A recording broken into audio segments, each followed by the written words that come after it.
ডাকসুর সাবেক ভিপি নূর ও গণ অধিকার পরিষদের সভাপতি নুরুল হক নূর বলেছেন যে জাতীয় সরকার ছাড়া এ সরকার ৬ মাসও টিকবে না।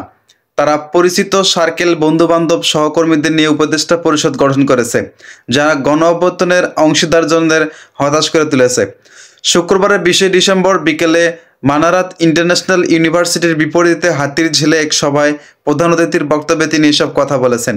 ঢাকা মহানগর উত্তর গণ অধিকার পরিষদের গুলশান জোনের উদ্যোগে জুলাই আগস্টের ছাত্র জনতার গণ অভ্যুত্থানের শহীদদের স্মরণে এবং আহত ব্যক্তিদের সুস্থতা কামনায় এই দোয়া ও আলোচনা সভা অনুষ্ঠিত হয়।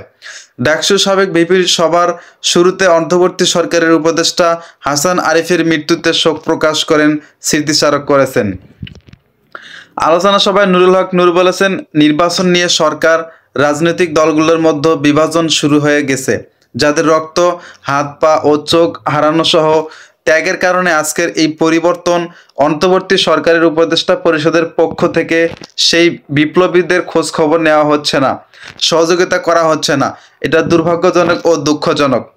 তিনি বলেছেন, বারবার আহত নিহতদের সহযোগিতা ও ক্ষতিপূরণের কথা বললেও সরকারের কানে পানি যাচ্ছে না। সরকারকে স্থিতিশীল করার জন্য শুরুতে দাবি দেওয়া নিয়ে বিভিন্ন গ্রুপকে আন্দোলন না করতে আমরা নিষেধ করেছি, অনেকে থামিয়েছি, কিন্তু সরকার এখন পর্যন্ত আমাদের কোনো কথাই শুনছে না।